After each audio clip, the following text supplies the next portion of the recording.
들어보니까 되게 인식이 중요하다는 생각이 많이 들거든요. 사실 맛을 뇌에서 맛있다라고 느끼는 거면은 수많은 뭐 맛과 향들 이런 게 이제 종합적으로 저희 어떤 경험과 뭐 이전의 기억들과 이런 게 되게 어우러져서 이 커피가 맛있다라고 느껴지는 거잖아요. 그러니까 커피가 맛있다라고 느껴지기 위해서는 또 그만큼 인테리어라든지 내가 이걸 누구랑 마셨냐, 어느 컵에다가 마셨냐, 어떤 분위기에서 마셨냐, 이런 것들이 되게 많이 관여를 할 것 같아요. 이게 뭐 절대적으로 봐야죠. 예전에 그 백종원 씨가 방송에 나와서 식당의 성패는 맛이 30%고 분위기가 70%다. 맛은 30% 분위기가 70%란 말을 보고 브라보 했거든요.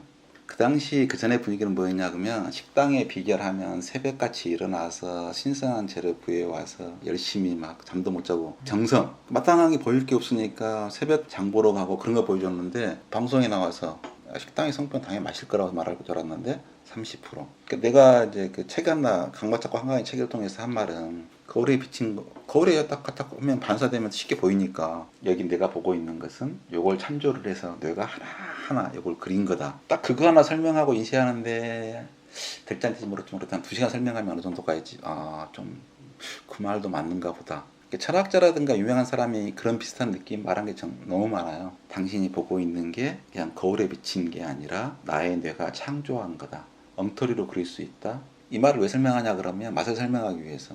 맛이라고 하는 것은 코에 당장에 코가 막히면 이번에 코로나에 걸려서 마비가 되면 다시 돌아오긴 하지만 냄새 없는 거잖아. 자기가 감각하지 못하면 그걸 뇌에서 그리지 못하면 그러니까 항상 감각이라고 하는 것은 이 실물을 묘사하기 위해서 이걸 이해하기 위해서 뇌의 복잡한 부위가 작동해 쓰는데 그 경험과 하는 게 다 이게 뇌의 기억과 추억과 이걸 묘사할 수 있는 느낌이 있잖아요. 이걸 한번 경험해 봤어. 처음 맡았을 때는 이거 안티프라면 맨솔에다는 느낌이야 그랬는데 이게 옛날에 약물로 쓰던 서양에서는 윈터그린이라고 그 작물에서 그렇게 썼던 그럼 좀 괜찮아진 느낌이 들어. 실제로 이걸 갖다 효과를 봤어. 여러 가지 설명을 들었어. 그럼 점점 이 냄새에 대한 느낌이 그러면 똑같은 냄새지만 음식에 대한 감각이 완전히 달라지는. 그만큼 기억이 중요한 거야. 그러니까 이게 똑같은 것 같아요. 스페셜티라고 신맛 나는 커피는 이거 왜 커피가 이렇게 막 이렇게 말씀을 하시면은 그 커피에 대해 설명을 해드리죠. 이게 신맛이 왜 신맛이 나냐면 이게 어떤 가공 방식에 의해서 어떤 품종이고 이 신맛은 어떤 향미를 나타내고 이게 품질이 좋은 신맛이다라고 하면은 그때부터는 그 신맛에 대한 어떤 느낌 자체가 변하는 거죠. 그렇죠. 보통 산하고 하는 물질은 0.1% 많아봐야 미치도록 신 것들 하면 그 2% 3% 라임 같은 경우 도저히 넣을 수도 없잖아요. 네. 그래봐야 구연산 함량이 10% 안 돼요.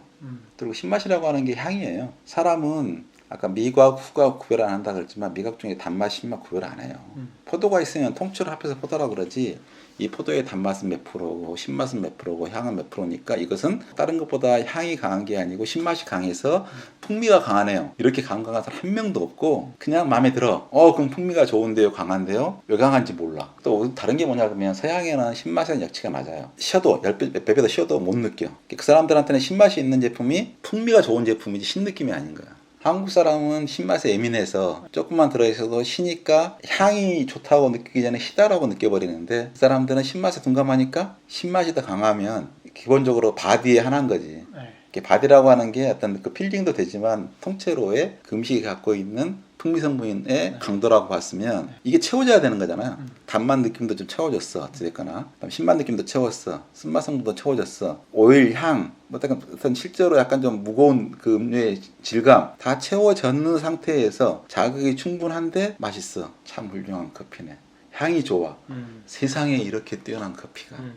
그러니까 기하급수적으로 올라가는 거지, 가치가. 근데 커피가 다 고만고만한데 밸런스가 너무 좋아가지고 자기가 원하는 속도를 맞춰가지고 마음에 들면 이건 세상에 점치해야 되는 커피가 되는 거죠. 그럼 그걸 보고 감동의 눈물을 쭉 흘릴 수도 있는. 이제 서양 사람들은 문화적인 특성상 그리고 신맛에 대한 민감도가 떨어지기 때문에 아까 뭐 대표님 말씀하신 대로 그 신맛을 풍미의 중에 하나로 느끼고 그 커피가 반대로 우리나라에 그대로 왔을 때에는 너무 신커피 그냥 그렇죠. 너무 신맛이 많이 느껴지는 거에 따라서 풍미가 느껴지지 않잖아요. 그러니까 무작정 외국 스페셜티 커피에서 커피가 너무 맛있어서 커피를 갖고 왔는데 사실 그거는 그 커피 자체가 맛있다기보다는 그 커피를 먹을 때 봤던 뭐 사람들의 되게 자유로운 분위기라든지 뭐 인테리어, 그 환경 이런 게 총합적으로 나에게 맛있다라고 느껴지었기 때문에 그 커피를 그대로 한국에 들어와서 먹으면은 그때 그 맛이 안 나는 거죠. 다른 당연히 맛이. 그렇죠. 뭐. 저 같은 경우는 진짜 옛날에 일본에 이제 출장을 가서 며칠 동안 이제 오래 좀 있으면 처음에는 음식에 항상 녹차가 딸려오면 또 손님 만나면 무조건 다 녹차를 주거든요. 그럼 노출 효과가 있는 거죠. 갈 때마다 할 때마다 녹차를 줘. 뭐 어쩔 거야 마셔야지 조금이라도. 다른 거 없는데 헌터에 저거 없는데 마셔. 근데 3일만 지나 조금 달라져. 일주일 지나면 오 제법 괜찮은데. 오 드디어 나가 녹차를 이해한 것처럼 느껴져. 그냥 그래서 이제 이 녹차가 뭐죠? 알아가지고 그대로 들고 왔어. 네. 딱 한국에 와서 한 입 먹는 순간 이건 뭐야? 역시 녹차는. 그러니까 음식이라고 하는 건 대부분 다 그 나라 문화, 환경, 기후와 같이 연결돼서 거기서 먹었을 때 세팅된 거지. 그러니까 사람이 또 비슷하니까 전체적으로 밸런스를 맞추기 위해서 여기는 술이 향이 강해. 그러면 안주로는 향을 약한 걸 써. 여기는 술이 향이 약해. 그러면 안주로는 것은 항상 향이 강해. 이 강한 것에 맞춰서 또 뭐. 그러니까 그게 항상 콤비네이션 되잖아요. 뭐 먹는 통째로가 세팅인 거지. 그럼 커피도 요즘도 커피가 인기인 게 아마 반찬이 달아졌을지도 모르죠. 단단단 질려. 그럼 쓴 훨씬 더 맛있어. 개운해져. 옛날같이 뭐 단 게 없고 그랬을 때는 오히려 쓴 게 나오면 쓴 자체로 이미 거부감이 있고 야 내가 지금 단 것에 대한 욕망이 안 채워졌는데 웬 쓴 거야. 근데 지금은 뭐 음식 반찬이 워낙 달콤하고 쓰고 그러니까 쓴 커피를 마시면서 달콤한 건 딱 지우고 그러면 또 다음에 새로운 달콤함을 추구할 수 있는 준비가 돼 있는 거죠. 그러니까 오히려 다 그런 전체적인 문화 중에 하나지. 그러니까 총량은 채워진다. 그거는 생각 못했어요. 저희가 먹는 음식의 어떤 문화적인 배경이 옛날에는 쓸고 자극적인 맛들의 음식이 많았어서 우리가 단 커피를 먹기를 좋아했는데 지금은 우리가 단 음식을 하도 많이 접하다 보니까 본능적으로 쓴 커피를 원하는 그런 그래서 커피가 인식이 진짜 중요한 것 같아요. 그러니까 그거를 어떻게 맛있게 느끼게 하는가. 사실 제 채널에서도 하고 싶은 말이 물론 커피 맛도 중요하지만 그런 커피가 맛있게 느껴지기 위해서는 커피의 맛에만 집중을 하면 안 되고 여러 가지 다양한 환경적인 것도 공부하고 신경 써야 된다. 사실 이런 거를 계속 전달하고 싶어서 지금 영상을 찍는데. 그러니까 그 세미나 교육할 때 뭐냐면 입과 코가 차지하는 비율. 그러니까 당신이 맛있다, 맛없다라고 판정할 때 모든 경우, 여러 가지 경우를 다 내 같은 경우는 1년에 500개 이상이 나온 신제품을 먹어봤어요. 그러니까 처음에는 개발을 했잖아요. 10몇 년간. 서울학렬한 데 가니까 향이라고 하는 게 여러 군데 업체에 납품이 되잖아요. 트렌드를 알고 싶어서 매주 신제품이 나온 거 다 수거를 해와요. 이제 월요일 날이든 언제든 날짜를 정해서 그 주에 그번 달에 나온 신제품을 같이 먹어봐요. 그걸 먹어봤을 때 그렇잖아요. 이건 먹어봤을 때 분명히 괜찮은 것 같은데 성공할 거냐? 나중에 한 1년 지나고 2년 지나면 본인 스스로가 이제 그 말 함부로 말 못해. 성공할지 말지. 그럼 이 커피 카페도 그렇지만 그런 신제품 패키징 제품 같은 경우는 하나의 라인 투자하고 포장을 투자하고 얼마가 들겠어요. 엄청난 한 제품 개발해서 시장에 깔려면 내가 수고해올 정도라면 근처에 슈퍼마켓 동네에서 회사 있는 근처에 슈퍼마켓에 깔릴 정도니까 단순하게 개발한 게 아니잖아요. 그래서 꽤 많은 유통비용까지 다 들여서 최소한 그 정도까지 하려면 10억 이상의 돈을 그 당시에도 들여 출시한 건데 그럼 맛있는 찍을 수 좋은 것 같아. 성공 못하는. 이거 아닌 것 같아.